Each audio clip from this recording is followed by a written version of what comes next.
REET mains की जब answer की आई उसके बाद से उसकी खबरें थोड़ी कम हो गई थी, बट पिछले कुछ दिनों से बहुत सारी खबरें चल रही है, जैसे कि उसके ऑब्जेक्शन कितने लगे हैं, नेक्स्ट रीट मेंस में कितने ज़्यादा सीट्स आ सकती हैं, और डीपीसी के बारे में जो कि बहुत टाइम से एक बहुत बड़ा मुद्दा बना हुआ था, उसमें खबर आती है कि 27,000 पदों पर डीपीसी हो जाएगी। और जिस किसी ने भी सुना, सुन के बहुत ही उत्साहित हो गए कि अब तो बहुत बड़ी भर्ती आने वाली है, करीब करीब करीब करीब 20-25 हज़ार पदों पर। और सब बहुत ज़्यादा खुश हो गए ये सोचकर कि अब तो कोई दिक्कत ही नहीं है, अब तो अगली वैकेंसी में हम लग ही जाएंगे। जो कि लेवल 2 वाले तो सोच भी सकते हैं, क्योंकि जो डीपीसी होती है, जो प्रमोशन होता है, वो होता है लेवल 2 का सेकंड ग्रेड में। बट लेवल 1 वालों का क्या? लेवल 1 में सीट्स जितनी हैं उतनी ही रहेंगी। वो खाली कैसे होंगी? रिटायरमेंट से। अगर कोई टीचर्स जो अभी पढ़ा रहे हैं वो आगे जाके रिटायर हो जाते हैं, या फिर जो स्कूल्स हैं नए खुल जाते हैं, या फिर जो स्कूल्स हैं उन्हीं में, सरकारी स्कूल्स में बहुत ज़्यादा एडमिशन आने लग जाएंगे, तो बच्चों की संख्या बढ़ेगी तो टीचर्स की डिमांड बढ़ेगी। पर अभी जो सिचुएशन है उस हिसाब से नेक्स्ट जो रिटमेंस होगी उसमें लेवल 1 में कितने पद आ सकते हैं। तो अब देखो, मैं कोई महाज्ञानी तो हूँ नहीं कि मैं दूरदर्शिता देख के आपको बता दूँ एकदम एग्जैक्ट कि कितने पद आने वाले हैं, पर एक अंदेशा तो हम लगा ही सकते हैं। तो अब देखो, जैसे कि 27,000 की डीपीसी होगी लेवल 2 में, और उस हिसाब से लेवल 2 में बहुत सारे पद भी आने चाहिए जब भर्ती होगी तब। तो अगर लेवल 2 में मान के चलो कि 15 से 20 हज़ार पद आते हैं, तो यह तो नहीं हो सकता कि लेवल 1 में 2 हज़ार 4 हज़ार पद आएंगे। कहीं ना कहीं पद तो खाली होंगे ही, कहीं ना कहीं से कैसे ना कैसे करके पद तो खाली होंगे ही। और लेवल 1 में भी 10,000 की वैकेंसी तो आनी ही चाहिए, मतलब एटलीस्ट 10,000 की वैकेंसी तो आ ही सकती है अगर पद खाली हैं तो, है ना। क्योंकि हो सकता है अभी तक लेवल 1 में भी कम पद इसलिए दे रहे थे ताकि लेवल 2 वालों को बहुत बुरा ना लगे अपने बारे में, बट अब जब लेवल 2 में ज़्यादा पद आ सकते हैं तो लेवल 1 में क्यों नहीं। तो हो सकता है कि अगर लेवल 1 में पद खाली हैं तो फिर करीब करीब 10,000 पद तो आ ही सकते हैं, जो कि 10,000 मेरे हिसाब से बुरे तो नहीं है। मतलब 10,000 कम नहीं है और बहुत ज़्यादा नहीं है, पर कम तो नहीं है कहीं से भी। 10,000 पद आई थिंक इनफ होने चाहिए हमारे लिए कि हम कर पाएँ। बाकी अगर सबका सिलेक्शन करवाना है तब तो फिर 3 लाख सीट निकालनी पड़ेंगी, नहीं तो कुछ नहीं होने वाला। बट ऐसा हो नहीं सकता, इट्स नॉट पॉसिबल। तो फिर भी अब जैसे कि न्यूज़ तो आ चुकी है कि अब इतने पद हो सकते हैं, उतने पद हो सकते हैं, पर वैकेंसी कब हो सकती है? तो देखो, मेरा ये मानना है कि अगर कोई भी वैकेंसी होने वाली है जिसके लिए तुम्हें कोई पात्रता लगती है, तो वो वैकेंसी करवाने से पहले एक बार तो तुम्हें पात्रता करवानी बनती है, जो कि हमारे लिए 2025 में हुई थी फरवरी में। देन उसके बाद जनवरी 2026 में रीटमेंस होती है।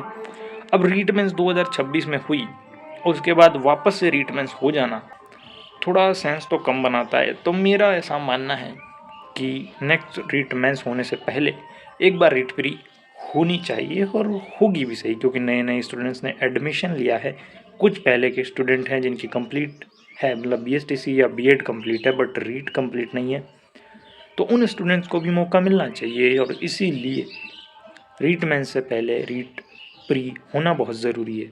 तो मुझे लग रहा है कि रीट प्री होगी पहले, और एक बार रीट प्री की न्यूज़ आ जाए, फॉर्म डलने लग जाए, उस दिन से मान लेना कि आज से 8-10 महीने बाद रीट मेंस होने वाली है। तो वही मैं सोच के बैठा हूँ, और अभी कोई तैयारी नहीं चल रही है, और उसके पीछे कोई बहुत बड़ा रॉकेट साइंस नहीं है कि तैयारी क्यों नहीं की जा रही है।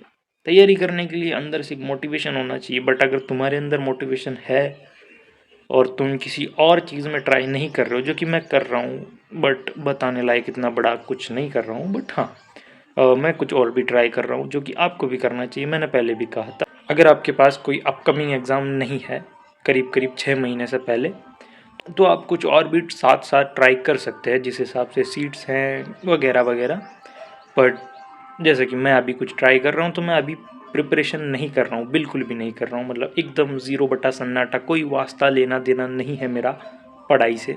कुछ टाइम के लिए, ऐसा नहीं हमेशा के लिए छोड़ दी, और वो तो आगे चल के ही पता चलेगा कि अभी क्या चल रहा है। बट हाँ, जैसे ही कंफर्म न्यूज़ आएगी कि भाई चलो हम तो रीट प्री करवा ही नहीं रहे, डायरेक्ट रीटमेंस करवाएंगे, ये रही एग्ज़ाम डेट, तब मैं तैयारी स्टार्ट कर दूंगा। या फिर अगर रीट मेंस की रीट प्री की कुछ न्यूज़ आ जाती है तब मैं तैयारी स्टार्ट कर दूंगा। अब कैसे करूंगा, कहाँ से करूंगा, वो सब मैं तब बताऊंगा ना जब मैं करूंगा। तो फिलहाल तो नहीं, आगे चल के सोचेंगे, क्योंकि क्योंकि मैं उस चीज़ के बारे में नहीं सोचता जो मैं आज नहीं कर रहा हूँ। हो सकता है मैं 1 महीने बाद, 2 महीने बाद या 15 दिन बाद, या फिर मैं सिर्फ कल ही उसको स्टार्ट कर दूँ। बट तो अगर मैं किसी चीज़ को कल स्टार्ट करने वाला हूँ पर उसके बारे में मुझे आज पता नहीं है कि मैं ये कल चल के ये काम करने वाला हूँ, तो मैं उसके लिए आज कैसे प्लान करूँ। तो अगर मैं पढ़ाई स्टार्ट करूँगा तो मैं उसके लिए तभी प्लान करूँगा जब मैं स्टार्ट करूँगा। समझ में आ जाना चाहिए, आई थिंक इतना कॉम्प्लेक्स तो नहीं हुआ होगा। तो short and clear and sweet situation यही है। ये वाली रीट मेंस में 108 क्वेश्चंस पर ऑब्जेक्शन लगा है। अब उसमें शायद संस्कृत के भी ऐड है, जो भी है वो मुझे पहले नहीं पता था और अभी भी मैं कुछ क्लियर नहीं हूँ। बट अगर उसमें संस्कृत के भी ऐड है तो भी कितने ही होंगे, संस्कृत के तो कम ही होंगे। तो फिर भी 90-95 क्वेश्चन पर objection REET level 1 general paper में 17 जनवरी वाले पेपर में लगे हैं, तो ये एक बहुत बड़ी बात है। और दूसरी तरफ अगर हम देखें कि रिज़ल्ट कब आएगा, और दूसरी तरफ अगर हम देखें कि रिज़ल्ट कब आएगा, तो रिज़ल्ट तो देखो सोचने से क्या होगा, जब आएगा तो आ जाएगा। 15 मई के बाद आए या 15 जून के बाद आए, बस अगर वो अपने फेवर में होगा तो ठीक है। पर वही है कि अगर इतने सारे क्वेश्चंस पर ऑब्जेक्शन लगे हैं, तो जो चीज़ हम पहले सोच रहे थे कि यार हमारा भी इतने बन रहे हैं, हमारा भी उतने बन रहे हैं, फाइनल आंसर की में 1-2 क्वेश्चंस ऊपर नीचे होंगे और हमारा स्कोर करीब करीब इसके आसपास ही रहेगा।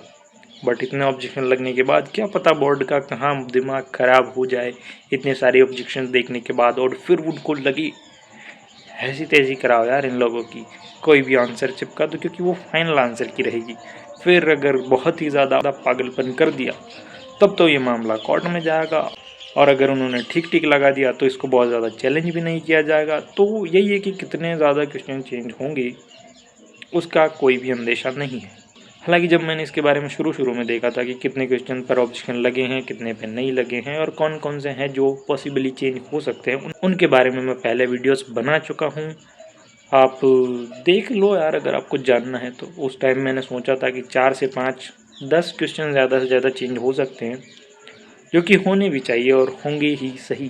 पर अब तो मुझे ये भी नहीं पता कि 108 मतलब कौन कौन से क्वेश्चन पर अब ऑब्जेक्शन लग चुका है, ये तो पता ही नहीं। तो फिर किस चीज़ के बारे में प्रेडिक्ट किया जाए।